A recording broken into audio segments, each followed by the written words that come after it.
Dr. Sandra Miller had spent her entire career studying alien technology, but nothing had prepared her for what she found in the wreckage of Kralth ships. The alien weapons were centuries old. The engine designs had not changed in thousands of years. The computer systems were primitive compared to what humans had been building 50 years ago. "This doesn't make sense," Sandra told her research team on Earth. "According to galactic records, the Kralth have been spacefaring for over 4,000 years. Their technology should be far more advanced than this." Her assistant, Dr. Carl Peterson, looked up from his analysis station. "Sandra, I've been comparing Kralth tech to what we captured from Zephyrian ships 3 months ago. They're using basically the same systems, same energy sources, same materials, same design principles." Sandra felt a cold realization spreading through her mind. "Carl, pull up the technical specifications from every alien species we've encountered since our return. Compare them to each other and to our historical records." The results were disturbing. Every major galactic civilization showed signs of technological stagnation. They had reached a certain level of development and then stopped advancing. For thousands of years they had been building the same ships, using the same weapons, following the same patterns. Meanwhile, humanity had spent 3 centuries in isolation, pushing the boundaries of what was possible. While alien species grew, comfortable with their existing technology, humans had been forced to innovate or die. The result was a gap in capability that should not have existed. On the Zephyrian capital world, Science Minister Kethvar was reading reports that made him question everything he thought he knew about galactic civilization. Human technology was not just superior to Zephyrian systems, it was superior by factors that suggested the humans had been developing along completely different lines of research. "Minister," said his aide Veltar nervously, "we've received a message from the Void Syndicate. They want to meet with our leadership immediately." Kethvar felt his blood turn cold. The Void Syndicate was a collection of the galaxy's oldest and most powerful species. They rarely revealed themselves to younger civilizations. When they did, it usually meant that something was seriously wrong with the galactic order. "What do they want to discuss?" Kethvar asked. "The human situation, sir. They say it requires immediate attention." The meeting took place on a space station in neutral territory. Representatives from dozens of species gathered to hear what the Void Syndicate had to say. These were beings whose civilizations were millions of years old. They had guided galactic development since before most current species had evolved. Elder Zixtherin of the Void Syndicate was ancient even by the standards of his people. His species had been watching the galaxy develop for eons. He had seen civilizations rise and fall, watched species evolve and go extinct. He had never seen anything like humanity. "Fellow beings," Elder Zixtherin said in a voice that carried across space and time, "we face a crisis unlike any in galactic history. The species you call humans has developed in complete isolation from our guidance. They have created technologies and capabilities that threaten the stability of everything we have built." Science Minister Kethvar found the courage to speak. "Elder, surely the humans can be reasoned with. They seem to want peaceful relations." "Elder," Zixtherin's ancient eyes turned toward Kethvar. "Young Zephyrian, you do not understand what humanity represents. For millions of years we have carefully guided galactic development. We have ensured that no single species becomes too powerful. We have maintained balance and prevented the kind of chaos that consumed the galaxy in ancient times."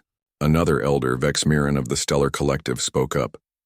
"The humans developed without our influence. They pushed beyond the technological limits we established. They evolved in ways we did not anticipate. They are no longer bound by the constraints that keep other species manageable."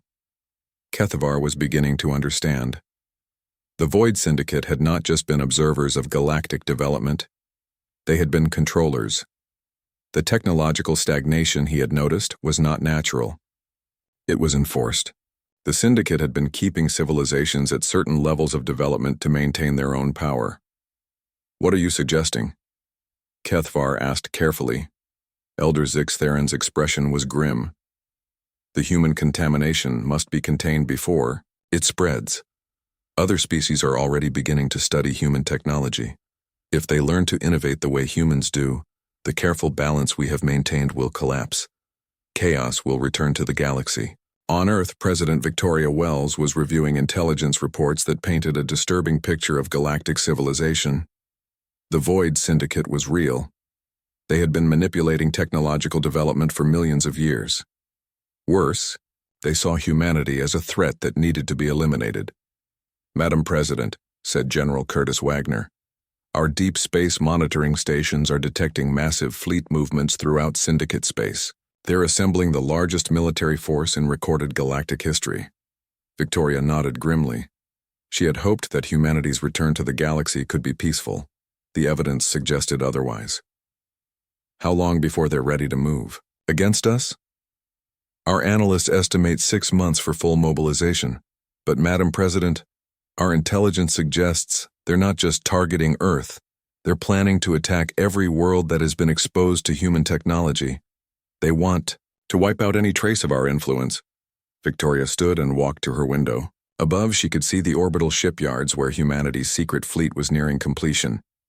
Ships that incorporated 3 centuries of technological advancement. Ships crewed by humans whose minds were connected to artificial intelligences in ways that created something entirely new. "General," Victoria said quietly, "if the galaxy insists on treating us as a threat, perhaps it's time we became one. Begin full mobilization of all defense forces. Activate the Sol System Defense Network, and send a message to our colonies. It's time for humanity to show the galaxy what we're really capable of."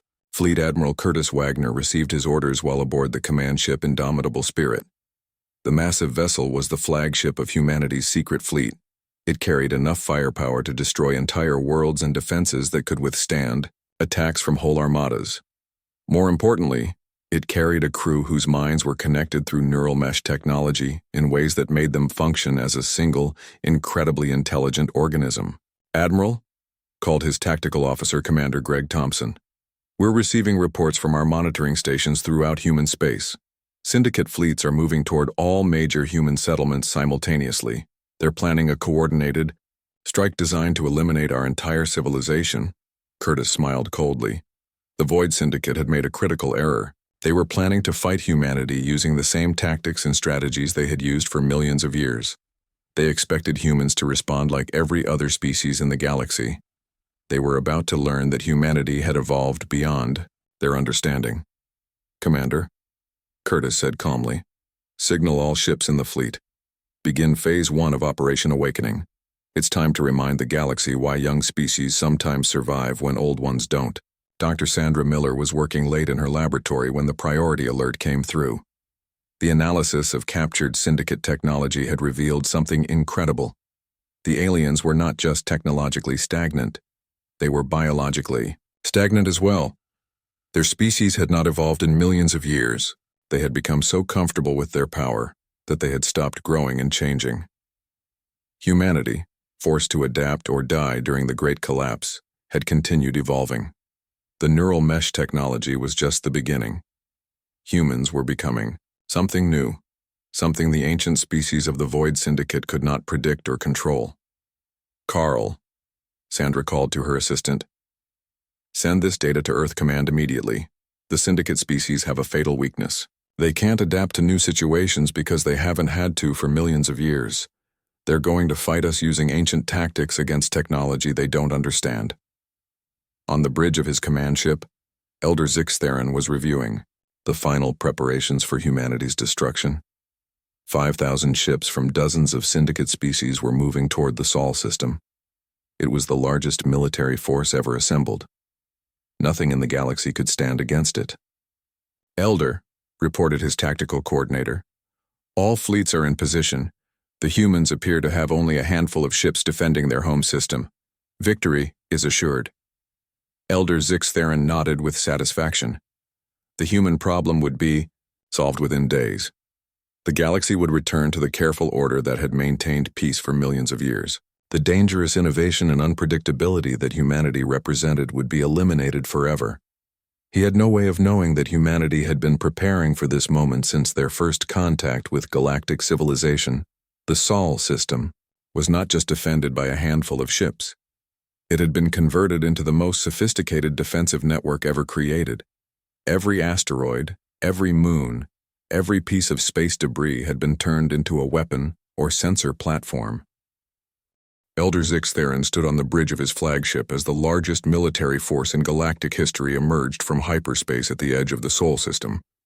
5,000 ships from dozens of species, armed with weapons that had toppled civilizations and maintained order for millions of years. He expected to find a desperate human defense around their dying world. Instead, he found something that made no sense. The Sol system appeared almost empty.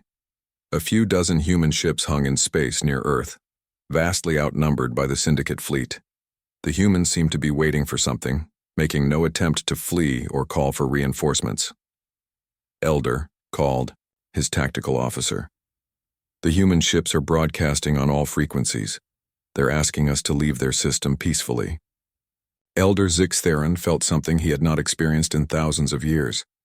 Amusement. The humans actually thought they could negotiate with 5,000 warships. Ignore their transmissions. Begin the attack. Target their defense stations. First, then their ships, then their world. The Syndicate fleet moved forward in perfect formation. These were battle-tested warriors from species that had conquered half the galaxy. They had never known defeat. Today would be no different. Commander Greg Thompson watched the massive alien fleet approach from his position on the command ship Indomitable Spirit. His neural mesh connected his mind to thousands of other humans throughout the Sol system. Tactical information flowed between them faster than light. Every human consciousness was linked, creating a collective intelligence that processed strategy and tactics at quantum speeds. "All stations report ready," Greg said calmly to Admiral Curtis Wagner. "The defensive network is fully operational. Enemy fleet is within range of primary weapons systems." Curtis nodded. He could feel the minds of every human in the system through his neural interface. Ship captains, weapons operators, sensor technicians, all connected in a web of shared consciousness that made them something greater than the sum of their parts. "Activate system-wide neural mesh," Curtis ordered. "Full tactical integration. Show them what Earth has become." Throughout the Sol system, hidden weapons platforms came online. What the Syndicate had seen as empty space was actually the most sophisticated defensive network ever built. Every asteroid contained missile launchers. Every moon held shield generators. Every planet carried weapons that could destroy fleets. The entire system had been converted into a single massive fortress. But the true horror began when the human neural mesh activated on a system-wide scale. Every human consciousness linked together, creating a collective intelligence that could process information and make decisions faster than any organic or artificial mind should be capable of managing. To alien observers, it appeared as though humanity had become a single, impossibly intelligent organism. Captain Rebecca Taylor felt her mind expand as the full mesh came online. She was no longer just the captain of one ship. She was connected to every human in the system, sharing their knowledge, their skills, their tactical awareness. Through the mesh, she could coordinate battles across multiple locations simultaneously, predicting enemy movements before they were made, striking with surgical precision that seemed supernatural. The first exchange of fire lasted exactly 17 seconds. The Syndicate fleet opened with a coordinated barrage from 1,000 ships. Energy beams and missiles filled space, enough firepower to sterilize entire worlds. The attack struck human shields and simply vanished, absorbed by defensive systems that bent the laws of physics. The human response was precise and terrible. Every shot found its target. Every missile hit exactly where it would cause maximum damage. Ships that had survived battles for thousands of years were crippled or destroyed by weapons they had never seen before, fired by enemies who seemed to know exactly where they would be before they got there. Elder Zix Theron watched in growing horror as his fleet was systematically destroyed. Human tactics were impossible.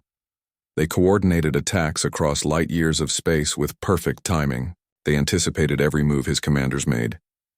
They fought as if they could see the future. "How are they doing this?" he demanded of his tactical officer. "Elder, our sensors are detecting quantum-level communication between all human positions. They're sharing information faster than our ships can process it. It's as if they're all controlled by a single mind. The battle raged for 18 hours. In that time, the Syndicate learned what it meant to fight an enemy that had evolved beyond individual consciousness. Human ships moved in perfect formation, each one knowing exactly what every other ship was doing. Their weapons found targets, with impossible accuracy. Their defenses absorbed attacks that should have been unstoppable. Worse, the humans seemed to be learning from every engagement. Their tactics improved in real time as they adapted to Syndicate strategies. Weapons that worked in the first hour of battle were useless by the second hour as human defenses evolved to counter them. Captain Nicole Adams, her consciousness merged with the AI of the vengeful Earth, engaged 12 Syndicate cruisers simultaneously. Through the neural mesh, she could feel the tactical awareness of every other human in the system. She knew where every enemy ship was, what weapons they carried, how their commanders thought. The battle lasted exactly 4 minutes and 17 seconds. When it ended, 12 alien warships were drifting hulks, and the vengeful Earth had not suffered a single hit. The breaking point came when human ships began doing something that should have been impossible. Instead of destroying Syndicate vessels, they were capturing them, intact, with crews still alive. Human technology was somehow taking control of alien ships and turning them into extensions of Earth's defensive network. Elder Vex Mirren of the Stellar Collective watched his flagship's systems slowly turn against him. Human signals were infiltrating his ship's computers, overriding security protocols that had been tested for millions of years. His own weapons were turning toward Allied vessels. "This is impossible," he whispered. "No species can interface with technology they didn't design." But humanity had spent 3 centuries learning to merge their consciousness with artificial intelligence. The neural mesh technology that connected human minds to computers could adapt to any system, alien or otherwise. Within hours, half the Syndicate fleet was fighting for humanity instead of against it. The battle for Sol ended not with human victory, but with human domination. The Syndicate fleet was gone, not destroyed, but absorbed. Thousands of alien ships now served Earth, their crews either willing converts or prisoners depending on their species' attitude toward negotiation. Elder Zix Theron found himself alone on his bridge, his crew evacuated, his ship controlled by human technology. A figure materialized on his view screen, Captain Rebecca Taylor, her eyes showing the inhuman intelligence that came from neural mesh connection to thousands of other minds. "Elder Zix Theron," Rebecca said politely. "I am Captain Rebecca Taylor, speaking for humanity. We accept your surrender and offer you the choice of peaceful cooperation or continued resistance." The ancient being stared at her in shock. "How did you do this? Your species was nearly extinct 3 centuries ago. How did you become this?" Rebecca smiled. "Elder, you made a critical error. You assumed that isolation would make us weak. Instead, it made us strong. You thought that controlling galactic development would maintain your power forever. Instead, it made you stagnant while we evolved beyond your ability to control or understand." News of the battle spread throughout the galaxy faster than light. Every civilization received the same message. Humanity had not just survived the largest military assault in galactic history, they had won so completely that the concept of victory seemed inadequate to describe what had happened. Ambassador Claire Davis addressed the emergency session of the Galactic Council from her position aboard the New Horizon. Representatives from hundreds of species listened in stunned silence as she delivered humanity's terms for galactic peace. "Fellow beings," Claire said calmly, "humanity offers the galaxy a simple choice. Work with us as equals, benefit from our technological advances, and help us build a better future for all species. Or continue to treat us as a threat and discover what happens when humans stop being polite." Science Minister Keth Var of the Zephyrian Empire was the first to respond. "Ambassador Davis, what assurance do we have that humanity will not use its power to dominate the galaxy the way the Void Syndicate did?" Claire's expression was serious. "Minister, humanity has no interest in ruling over other species. We want partnership, not dominance. But make no mistake, The age of alien control over human development is over. From now on, humanity will determine its own path through the galaxy. On Earth, President Victoria Wells stood before the Global Assembly and announced the beginning of a new age. The long silence was over. Humanity had returned to the galaxy not as supplicants seeking aid, but as equals demanding respect. "Citizens of Earth," Victoria said to the watching world, "for 3 centuries we have prepared for this moment. We have rebuilt our world, evolved our species, and developed technologies that make us the equal of any civilization in the galaxy. Today the stars themselves acknowledge that humanity has earned its place among them."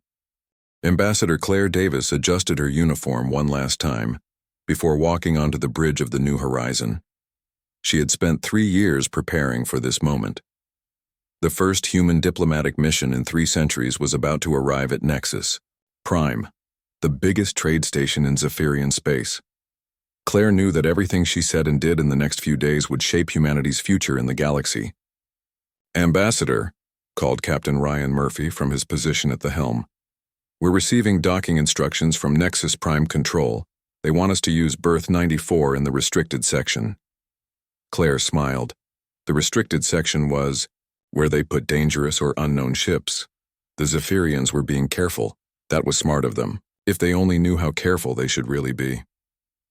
"Follow their instructions, Captain," Claire said. "Let's not give them any reason to be more nervous than they already are." The New Horizon moved slowly toward the massive space station. Nexus Prime was home to over 2 million beings from dozens of different species. It was a symbol of galactic cooperation and trade. Today it would become the place where humanity announced its return to the stars. On the station, Science Minister Kethavar watched the approaching human ship with growing unease. The New Horizon looked wrong in ways he could not explain. Its hull seemed to bend light around it. Its engines produced no visible exhaust but somehow moved the ship faster than physics should allow. When his sensors tried to scan the ship's interior, they found nothing but empty space. "Minister," said his aide Veltar nervously, "the humans are requesting a meeting with the station commander. They say they come in peace and want to establish diplomatic relations." Kethvar laughed bitterly. 300 years of silence, and now they want to talk. What do they want from us? Aid? Protection? A place to settle their refugees? But Veltar looked worried. "Sir, I don't think they're refugees. Our sensors show that their ship has technology we've never seen before. Their shields absorbed a full scanning beam without even flickering. Most ships would show at least some energy drain from that kind of scan. The human ship docked with a gentle precision that impressed even the experienced dock workers. No bumps, no corrections, just a perfect connection on the first try. The airlock sealed and pressurized. Ambassador Claire Davis stepped through the threshold and into galactic politics. Station Commander Thexnell was waiting for her in the main docking bay. He was a tall, imposing figure with the kind of presence that came from commanding one of the galaxy's most important facilities. Behind him stood representatives from 6 different species, all eager to get their first look at a living human.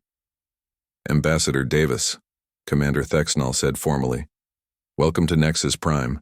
We are surprised to see humans in our space again." Claire smiled warmly. "Commander, thank you for allowing us to dock. I know our arrival must be unexpected.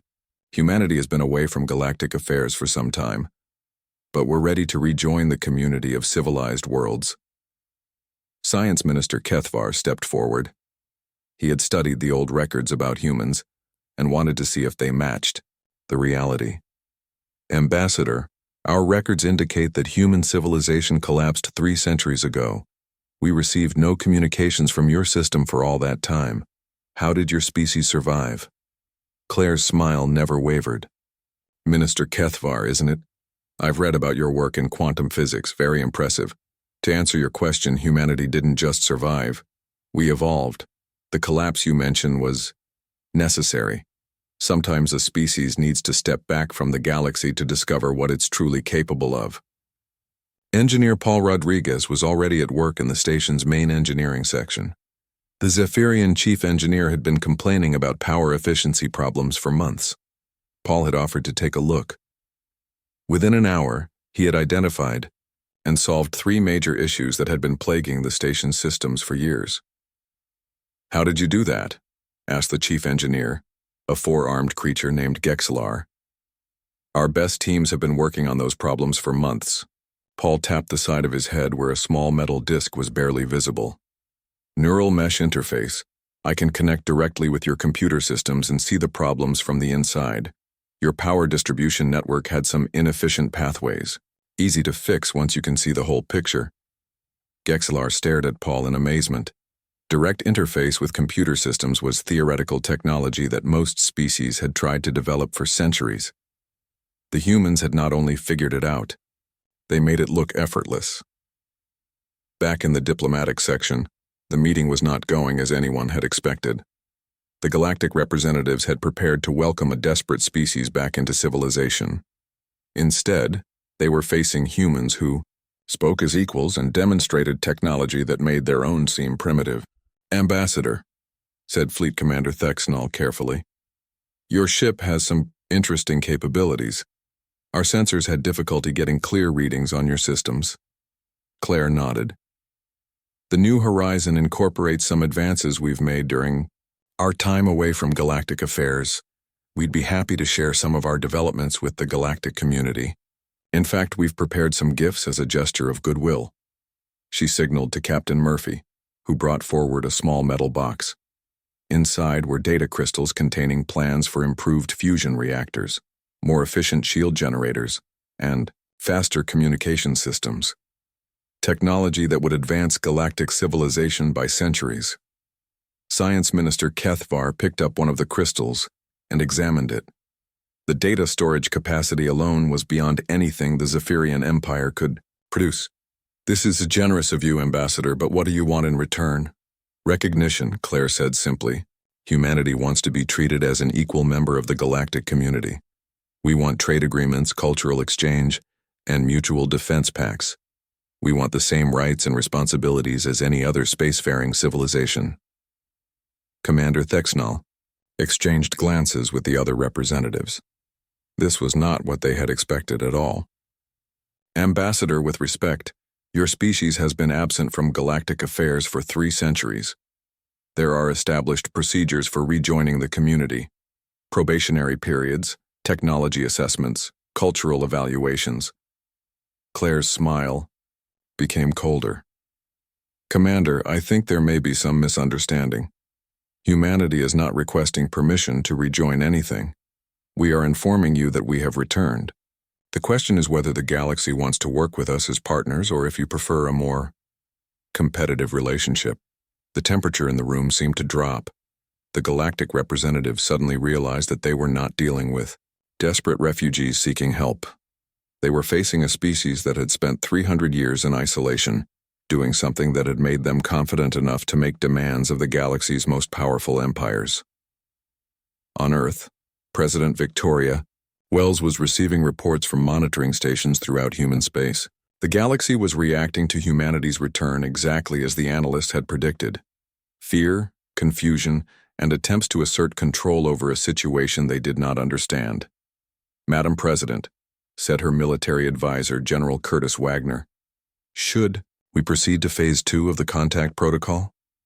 Victoria looked at the tactical displays showing human ships moving to positions throughout the local galactic region. Ships that had been built in secret over 3 centuries. Ships that carried technology the galaxy had never seen before. Ships crewed by humans whose minds were connected to artificial intelligences in ways that created something entirely new. "Not yet, General," Victoria said. "Let's see if diplomacy works first. But make sure our friends in the Zephyrian Empire understand that humanity has options if they choose to be unreasonable." Back on Nexus Prime, Science Minister Kethavar was studying the data crystals Claire had given them. The information was genuine, the technology was real, and it was centuries ahead of anything the Zephyrian Empire possessed. That meant the humans had not been hiding in their system doing nothing. They had been developing, building, and preparing for their return. "Commander," Kethvar said quietly to Thexnall, "we need to contact the capital immediately. The humans aren't the same species we remember. They've become something else during their isolation." Ambassador Claire Davis watched the alien officials whisper among themselves and smiled. Humanity had learned patience during the long years of rebuilding. They had also learned that sometimes the best way to make friends was to make sure everyone understood that you could also be a very dangerous enemy. War Marshal Krextal of the hegemony of Kralth had been listening to reports about humans for 3 days. The soft mammals who had crawled back from extinction were making demands of the Zephyrian Empire. They claimed to have new technology. They wanted to be treated as equals. Krextal found this amusing. The Kralth were warriors. They had conquered 17 worlds through strength and courage. They did not believe in negotiation or diplomacy. When a problem appeared, they solved it with violence. The human problem would be solved the same way. War Marshal, said his battle commander Vexcol. Our spies report that the humans have established a small mining colony on Kepler 442b. Only a few hundred settlers. It would be easy to take. Krextal smiled, showing rows of sharp teeth. Perfect. We will show the galaxy what happens to species that forget their place. Attack the human colony. Take prisoners if you can. Kill them if you can't. Let the humans learn that the galaxy belongs to the strong. 3,000 Kralth warriors loaded onto their assault ships. They were confident and eager for battle. The humans had been hiding in their home system for 3 centuries. They had grown soft and weak. This would be a simple slaughter. On Kepler 442b, Colonel Danny Foster was reviewing the morning security reports when the alarm started ringing. The colony's long-range sensors had detected incoming ships. Lots of ships. Ships that were not broadcasting friendly identification signals.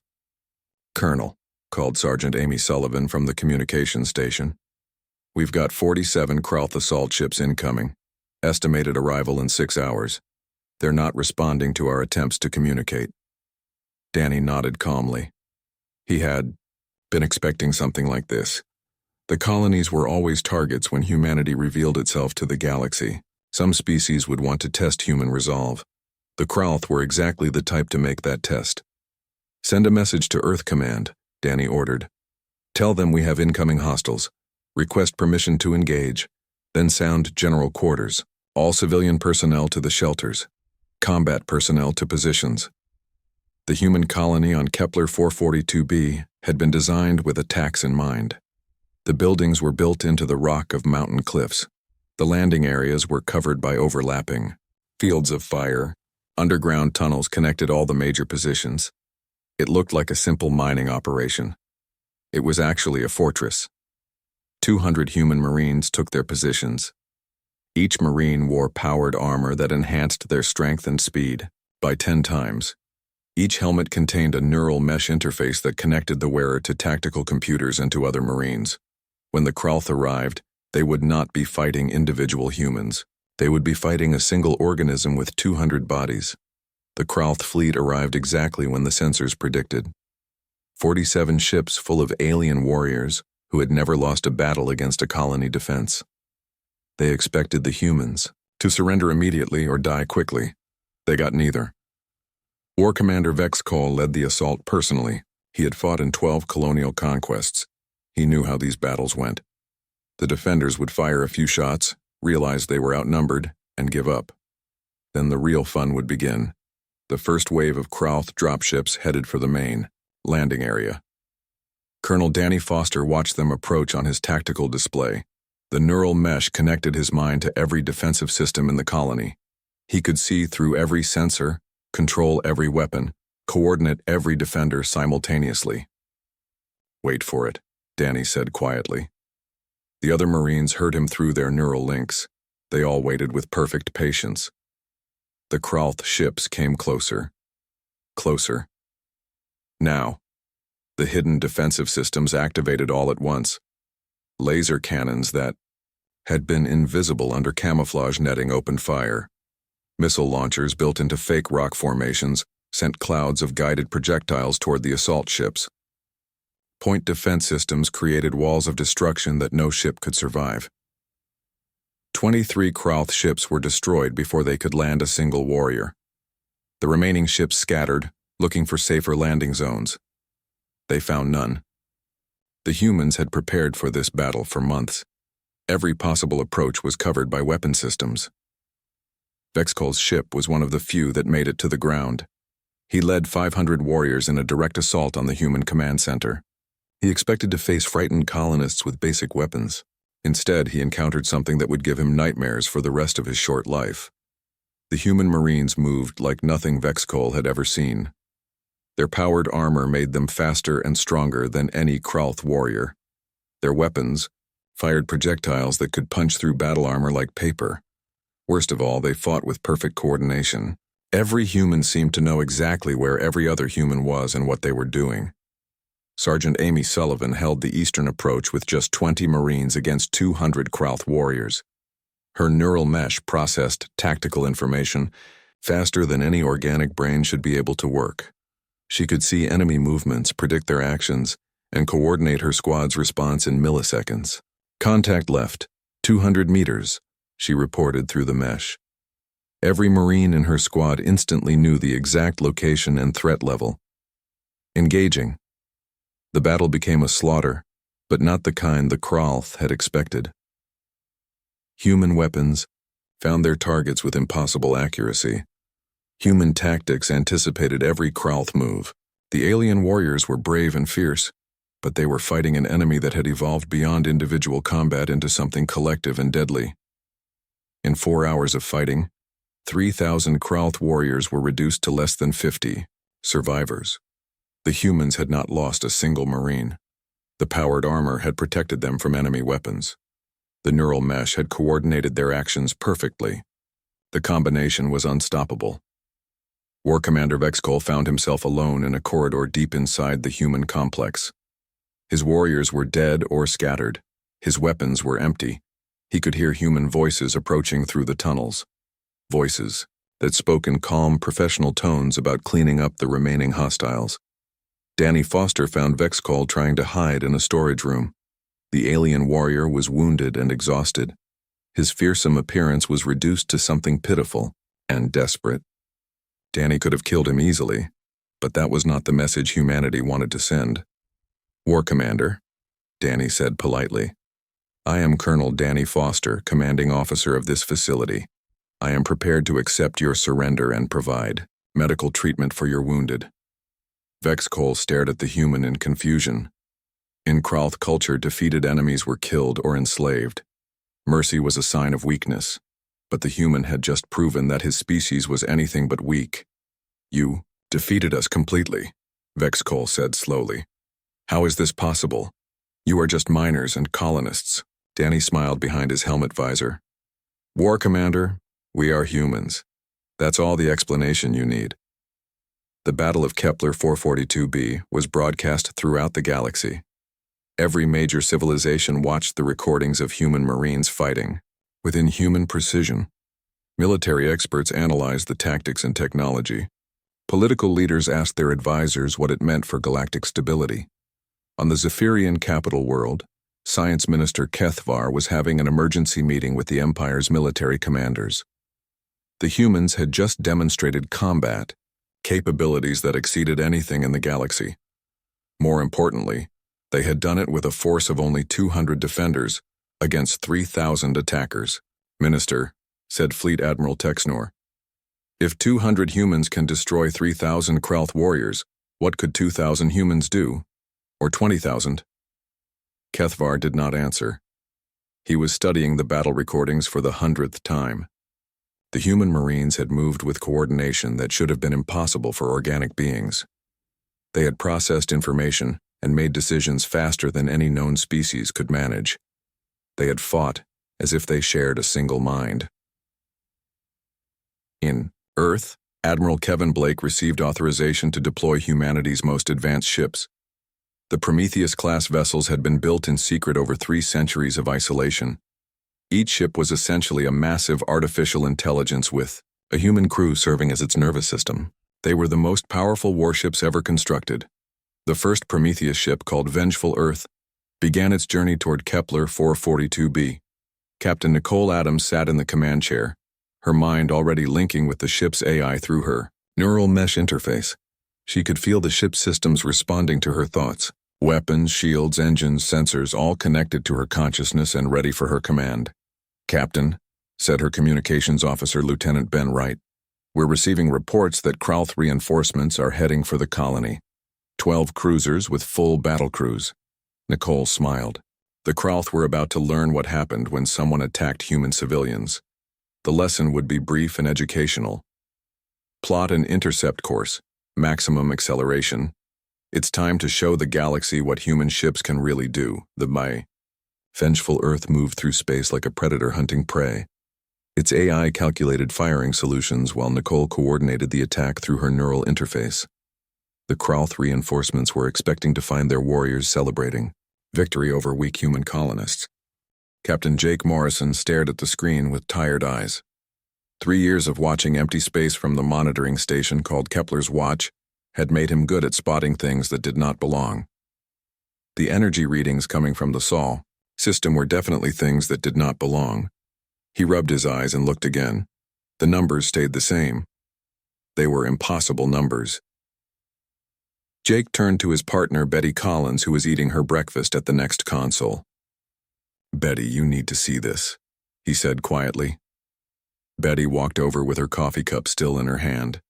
She looked at the screen for a long moment. Her coffee cup slipped from her fingers and crashed to the floor. "That can't be right," Betty whispered. "The readings show energy output levels that are 10 times higher than our best fusion reactors. The Sol system has been dead for 300 years. Jake nodded slowly. Everyone in the galaxy knew the story of Earth.